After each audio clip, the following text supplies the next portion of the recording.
যে খানকা থেকে আমাদের ঈমান বাঁচবে, যেই ব্যক্তি মুসলমানের ঈমানের রক্ষা করবে, রাসূলুল্লাহর ইজ্জতে আঘাত হবে আর মুসলমান দানা চাবাবে, এটা হতে পারে। আজ পর্যন্ত মিসাল আপনাদের নজরের সামনে রয়েছে মুসলমান। মনে করো আজ থেকে 1 বছর পূর্বের কথা, ভারতের মাটিতে একজন নাপাক, একজন হারামজাদা নরসিংহ রাও সরস্বতী, সে বলেছিল মুস্তাফা জানে রহমত নাকি চরিত্রহীন ছিল। নাউজুবিল্লাহ। কুরআন পাকে নাকি 25-30 জায়গাতে ভুল রয়েছে। আমি বলতে চাই, আমার নবীর চরিত্রের ব্যাপারে আল্লাহ বলেছেন, আমার আপনার নবীর চরিত্রের ব্যাপারে আল্লাহ বলছেন সবচাইতে উত্তম চরিত্রের অধিকারী আল্লাহ বলছেন আমি মুস্তাফাকে বানিয়েছি।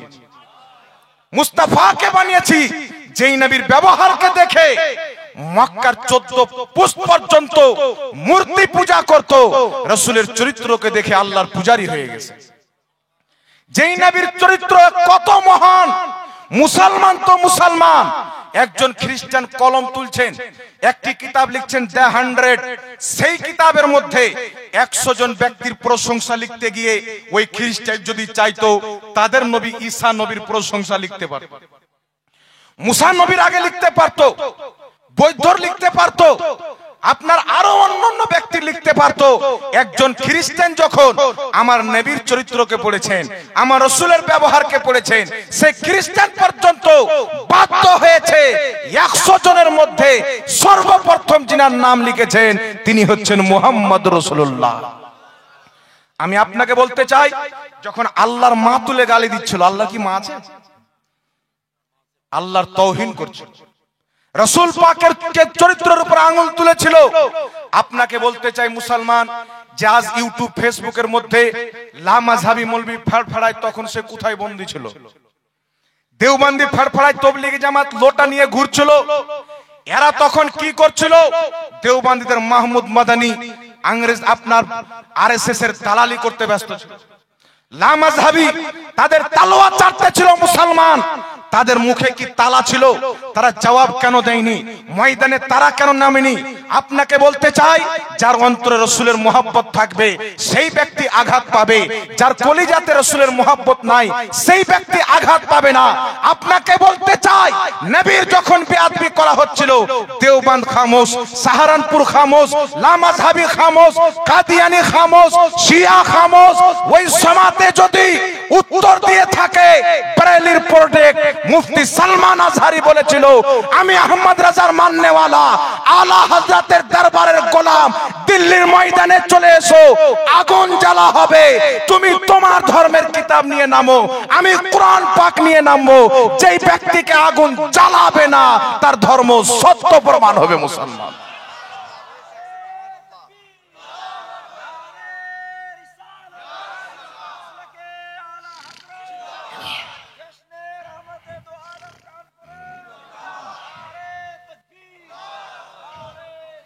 এই জন্য আপনাকে বলতে চাই মুসলমান, রাসূলুল্লাহ সাল্লাল্লাহু আলাইহি সাল্লামকে জমিনের মাটিতে কেউ যদি সত্যকারী মহব্বত করে থাকে, বাপ চাইতে বেশি, মা চাইতে বেশি, ছেলে চাইতে বেশি, মেয়ে চাইতে বেশি, কুল কায়নাত চাইতে বেশি, কেউ যদি রাসূল পাককে ভালোবাসে, ওটা লামাযহাবী দল নয়, দেওবন্দি দল নয়।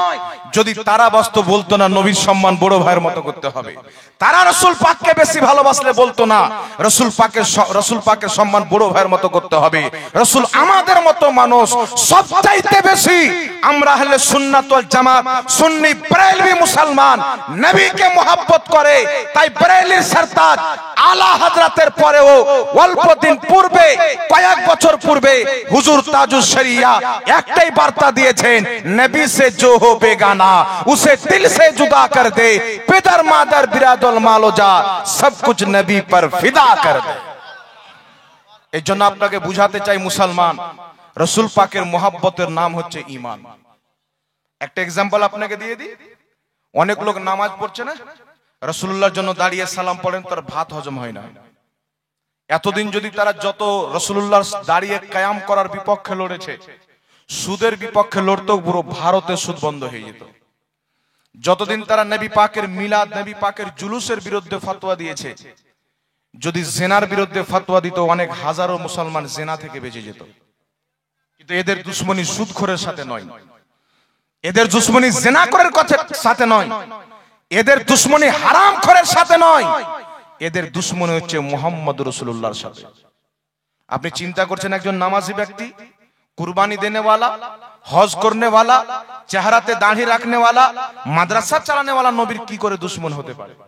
একটি হাদিস শুনেন, আমার আপনার নবী সাল্লাল্লাহু আলাইহি ওয়াসাল্লাম মালে গনিমত বন্টন করছেন।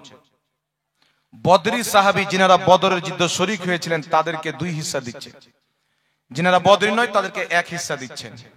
আমার নবী বন্টন করছেন মানে ফয়সালা আল্লাহর, নবীর ফয়সালা মানে আল্লাহর ফয়সালা। তো একজন ব্যক্তি বলছে, ইয়া রাসূলুল্লাহ ইত্তাকিল্লাহ, হে আল্লাহর রাসূল আল্লাহকে ভয় করেন, ইনসাফ করেন। আমার নবীর চেহারা লাল হয়ে গেল, ধ্বংস হয়ে যাও, আমি যদি ইনসাফ না করি তো কে ইনসাফ? হযরত ওমর ফারুক তলোয়ার বের করলেন, হুজুর আপনি অনুমতি দেন আর গর্দান মেরে দেব। হযরত ওমর ফারুকের একটা আকীদা একবারে স্পষ্ট, সব আকীদা তো ওনার স্পষ্ট, কিন্তু একটা আকীদা, যে আকীদা সব সময় তিনার ব্রেনে, তিনার চোখে, তিনার কলিজাতে ভরা থাকতো, তিনার আকীদা ছিল কেউ যদি রাসূল পাকের শানে চুল পরিমাণে বেয়াদবি করে দুনিয়াতে তার বেঁচে থাকার কোনো অধিকার নাই। তলোয়ার বের করে বলছে, হুজুর অনুমতি দেন, গর্দান মেরে দেব। ওই ব্যক্তি পিঠ ঘুরিয়ে যেতে আরম্ভ করলো। রাসূল পাক বলছে, ওমর চিনে নাও, কিয়ামত পর্যন্ত নসল বাকি থাকবে, নামাজ এত পড়বে, তুমি তোমার নামাজকে এর নামাজের সামনে ছোট মনে করবে, কমা মনে করবে, তোমার রোজাকে তার রোজার সামনে কমা মনে করবে। এত সুন্দর কোরআন তেলাওয়াত করবে কিন্তু হলক থেকে নিচে নামবে না। তারা দিন থেকে এমন ভাবে বেরিয়ে যাবে যেমন তীর কামান থেকে বেরিয়ে যায়। কত নামাজ পড়তো? শারহিন হযরত লিখেছেন, এক রাত্রে 300 রাকাত নফলি ইবাদত করত। তার পাগুলো শুরু হয়ে গেছিল, পাতলা হয়ে গেছিল সারা রাত্রি দাঁড়িয়ে ইবাদত করার কারণে। লম্বা লম্বা তার ঘন দাড়ি ছিল, মুসাম্মিরুল আজার পায়জামা এবং লুঙ্গিকে বেশি করে উঁচু করে পড়তো। সেম আজকের ওয়াহাবিকে দেখলেন না তাকে দেখলেন? তাকে যদি কেউ দেখতে চান, আজকের ওয়াহাবিকে দেখলেন, তাকে দেখা হয়ে গেল। এই জন্য আপনাকে বলতে চাই বাবা, 300 রাকাত নফলি নামাজ পড়ার পর নবীর পিছনে নামাজ পড়তো। আমরা ইমাম সাহেবের পিছনে নামাজ পড়ি না, ও রাসূলুল্লাহর পিছনে নামাজ পড়তো। যুদ্ধের ময়দানে যেত, কাবার তাওয়াফ করতো, হজ করতো, রাসূলুল্লাহর মজলিসে বসতো। নবীর শুধু ইনসাফকে পছন্দ করলো না, তার নসল কিয়ামত পর্যন্ত রাসূল পাক বললেন ধ্বংস। নামাজ পড়বে ঈমান থাকবে না, রোজা রাখবে ঈমান থাকবে না, যুদ্ধের ময়দানে যাবে ঈমান থাকবে না। প্রমাণ কি হলো মুসলমান? ঈমান আমলের নাম লয়, ঈমান হচ্ছে ইশকে মুস্তাফার নাম, মুহাব্বতে রাসূলের নাম, আদবে রাসূলের নাম। যদি সাজদার নামে ঈমান হতো, ইবলিসের চাইতে বেশি সাজদা কেউ করেনি, ইবলিস তাহলে বেঁচে যেত, তার সাজদা তাকে বাঁচিয়ে নিত। 6 কোটি বছরের ইবাদত করনে वाला, হাজারো বছর আল্লাহর আরশের তাওয়াফ করনে वाला, ফেরেশতাদেরকে পড়ানে वाला, জান্নাতে থাকনে वाला। আজ মানুষ বলতে চায় হুজুর এমবিবিএস ডক্টর জাকির নায়েক, আজ বলতে চাই মদিনা থেকে পড়ে এসেছে, মক্কা থেকে পড়ে এসেছে, আমেরিকা থেকে পড়ে এসেছে। আরে মক্কায় পড়া তো সহজ, দুনিয়াতে মক্কা আছে। মদিনায় পড়া তো সহজ, দুনিয়াতে মদিনা আছে। মিশরে পড়া সহজ, দুনিয়াতে মিশর আছে। কিন্তু 7 আকাশের উপরে ইবলিস পড়তো না, আল্লাহর লক্ষ লক্ষ ফেরেশতাকে পড়াতো। এমন একজন ব্যক্তি 1 বছর 2 বছর নয়, 6 কোটি বছর সাজদা করেছে। আল্লাহ যখন বললেন আমার আদমের সম্মান করো, আদমের তাজিম করো, ইবলিস করলো না। আল্লাহ পাক বললেন না ইবলিস তোমার সাজদার জন্য তোমাকে maaf করে দিলাম। আল্লাহ বললেন না ইবলিস তোমার হাজারো বছর আরশের তাওয়াফ করার কারণে maaf করে দিলাম।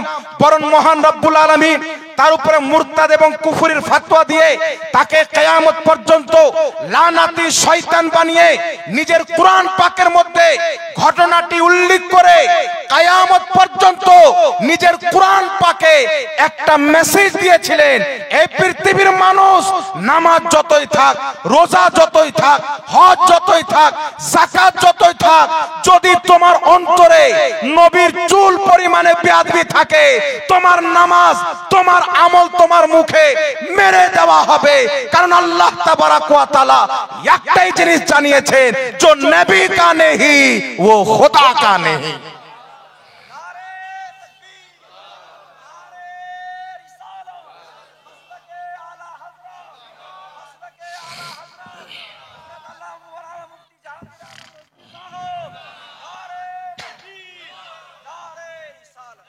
এখন বলেন বাবা, নামাজ পড়ছে, বলছে রাসূল আমাদের মতনই মানুষ ছিল। বলে কি বলে না? দলিল দিবে কোরআন পাক থেকে, কুল ইন্নামা আনা বাশারুম মিসলুকুম, হে নবী বলো আমি তোমাদের মতন মানুষ। তো আল্লাহ নবীকে বলতে বলেছেন, তাই না? আমাদেরকে বলেছেন যে হে লোকেরা তোমরা বলো নবী আমাদের মতো মানুষ। আচ্ছা বলেন তো বাবা, এখানে আমি স্টেজে বসে আছি, আমি বলছি যে আমি একজন ছোট ব্যক্তি, আমার কোনো জ্ঞান নাই, এটা যদি আমি বলি তো মানাইবে কি মানাবে না?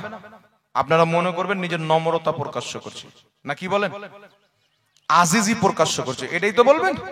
আর যদি মিডিল থেকে একজন ব্যক্তি দাঁড়িয়ে যায়, দাঁড়ানোর পরে বলে যে জাহাঙ্গীরের কোনো জ্ঞান নাই, মানাবে? বেয়াদবি হবে কি হবে না? গুস্তাখি হবে কি হবে না? তো রাসূল নিজেকে বলবে আমি তোমাদের মতন মানুষ, রাসূল নিজের ভদ্রতা আজিজিকে প্রকাশ করবে। আর উম্মতি যদি বলে রাসূল আমার মতো মানুষ, কাফির হয়ে যাবে। বুখারী মুসলিমের হাদিস, রাসূল পাক সাল্লাল্লাহু আলাইহি ওয়াসাল্লাম সাওমে বিসালে রোজা রাখতেন, কত কত দিন বিনা খেয়ে কন্টিনিউ রোজা রাখা। সাহাবায়ে কেরাম রাসূল পাককে দেখলেন রোজা রাখতে আরম্ভ করলেন, 2 দিন 3 দিন হওয়ার পর কোন সাহাবী বেহুশ হয়ে গেলেন, কেউ খাম্বাতে হিলান দিয়ে বসে আছেন, অবস্থা খারাপ। রাসূল পাক অবস্থা দেখে বলছেন কি হয়েছে? বলছে হুজুর আপনি সাওমে বিসালে রোজা রাখেন তো আমরাও রাখছি। রাসূল পাক বলছেন আইয়ুকুম মিসলি, তোমরা কে আছো আমার মতো? ইন্নী লাস্তু মিসলুকুম, তোমরা কেউ আমার মত নয়। আবিতু ইনদা রাব্বি তুইমুনি ওয়া ইয়াসকিনি, আমি রাত্রি আমার আল্লাহর কাছে কাটাই, আমার আল্লাহ আমাকে খাওয়ায়, আমার আল্লাহ আমাকে পান করায়। মুস্তাফা দুনিয়ার খেজুর খেয়েছেন, দুনিয়ার রুটি খেয়েছেন, মাংস খেয়েছেন, দুধ পান করেছেন, এই জন্য দুনিয়াবি খাবার পান করেছেন যাতে উম্মত জেনে যায় কোনটা হালাল এবং কোনটা হারাম, কোনটা খেলে অসুখ হবে না, কোনটা খেলে অসুখ হবে।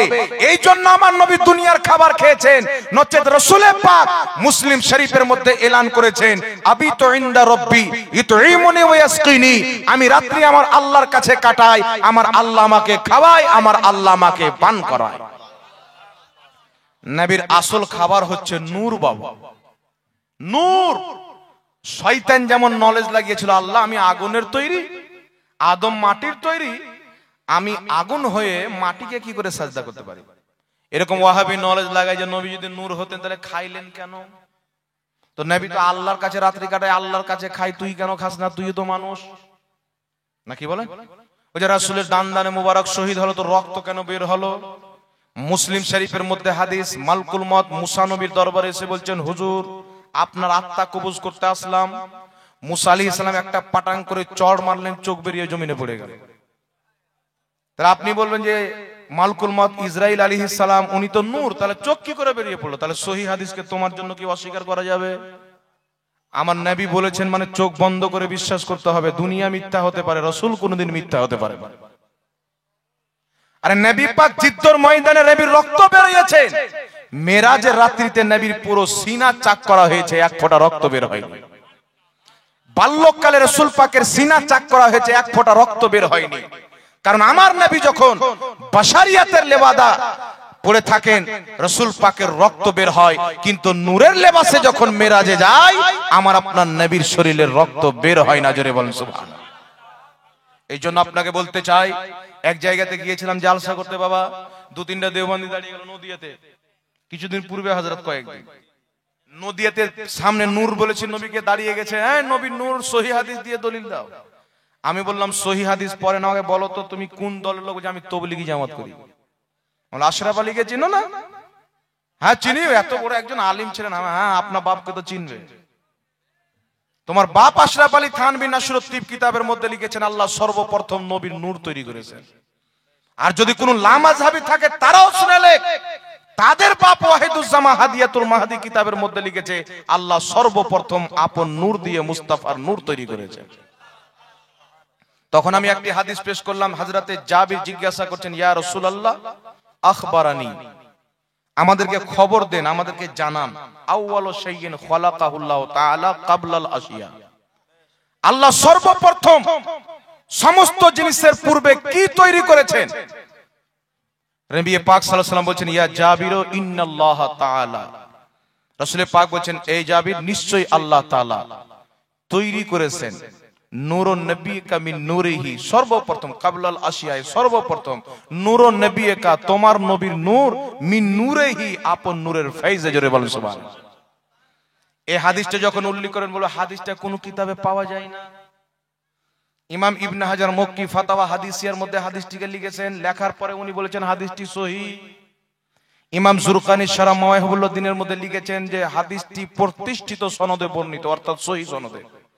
ইমাম কাস্তালানি মাওয়াহিবুল্লাহ দুনিয়ার মধ্যে লিখেছেন, লামাযহাবীদের ইমাম ওয়াহিদুজ্জামা হাদিয়াতুল মাহদি কিতাবের মধ্যে লিখেছে, দেওবন্দীদের গুরু আশরাফ আলী থানভী নশরুত তিবের মধ্যে লিখেছে, অসংখ্য কিতাবের মধ্যে হাদিসটি লেখা আছে।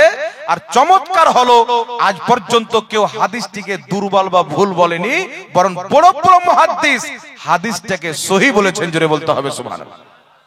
এই জন্য আপনাকে বলতে চাই, মুসলমান, নবী পাক সাল্লাল্লাহু আলাইহি সাল্লামের নূর নয়, এই আকীদার বয়স হলো মাত্র 150 বছর।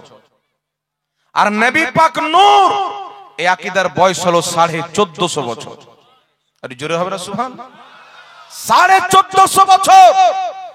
আজ চলে যান 100-150 বছর পূর্বে, ভারতের মাটিতে যত উলামায়ে কিরাম আছে, দেওবন্দীদের হোক আর আহলে সুন্নাত ওয়াল জামাতের হোক, রশিদ আহমদ গাঙ্গোহী রসুলের পাককে নূর লিখেছেন, আশরাফ আলী থানভী নূর লিখেছেন।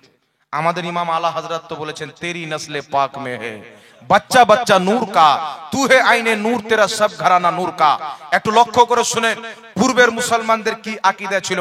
নূরের ব্যাপারে যদি হাদিস নেন, একটা নয়, দুটা নয়, একাধিক সহিহ হাদিস, হাসান হাদিস, কোরআন হাদিসের মধ্যে স্পষ্ট প্রমাণ আল্লাহ কোরআনের নবীকে নূর বলেছেন। অসংখ্য সহিহ হাদিস প্রমাণ আল্লাহ সর্বপ্রথম মুস্তাফার নূর তৈরি করেছেন। জোরে বলেন সুবহানাল্লাহ। এই জন্য বিরাদর ইসলাম, আজ থেকে প্রায় 450 বছর পূর্বে ইমাম আব্দুল হক মুহাদ্দিস দেহলভী রাহমাতুল্লাহ আলাইহি নিজের কিতাব মাদারিজুন নবুওয়াতের মধ্যে লিখেছেন, আউয়ালু মা খালাকাল্লাহু নূরি, ই হাদিস সহিহ আস্ত। আল্লাহ সর্বপ্রথম মুস্তাফার নূর তৈরি করেছেন, হাদিসটি সহিহ। জোরে বলেন সুবহানাল্লাহ। তারপরে চলে আসেন ইমাম ইবনে হাজার আসকালানী রাহমাতুল্লাহ আলাইহি, বহুত বড় মুহাদ্দিস, জারহ তাদিলের ইমাম, আসমা ও রিজালের কিতাব লিখেছেন, বুখারী শরীফের শারা ফাতহুল বারী লিখেছেন। একাধিক কিতাবের লেখক ইমাম ইবনে হাজার আসকালানী, সকলের গ্রহণযোগ্য মুহাদ্দিস, লাখ লাখ হাদিসের হাফিজ। তিনি লিখতেছেন, শুনো, আল্লাহ প্রথম কলম তৈরি করেছেন, আল্লাহ প্রথম আরশ তৈরি করেছেন, আল্লাহ প্রথম আকল তৈরি করেছেন, আল্লাহ প্রথম নবীর নূর তৈরি করেছেন। প্রথমের মধ্যে ভিন্নতা রয়েছে, তবে সহিহ কল হলো আল্লাহ সর্বপ্রথম মুস্তাফা জানে রহমতের নূরকে তৈরি করেছেন। কারণ সহিহ হাদিসের মধ্যে আছে, আল্লাহ প্রথম আমার আকা মুস্তাফার নূর তৈরি করেছেন। জোরে বল সুবহানাল্লাহ। ইমাম ইবনে হাজার আসকালানির বক্তব্য, ইমাম মুল্লা আলী কারি রাহমাতুল্লাহ আলাইহি নিজের কিতাব মিশকাতের শারা মিরকাতের প্রথম খণ্ড 198 পৃষ্ঠার মধ্যে লিপিবদ্ধ করেছেন। এই জন্য আপনাকে বলতে চাই, মুসলমান, শুধু তাই নয়, আজ থেকে প্রায় কমবেশ 1000 বছর পূর্বে বড় পীর আব্দুল কাদের জিলানী, মানেন কি মানেন না? এই সবে মানেন তো? গস পাকের নূরের ব্যাপারে কি আকীদা ছিল? তিনি নবীকে নূর মানতেন না নূর মানতেন? এটা শুনবেন কি শুনবেন না?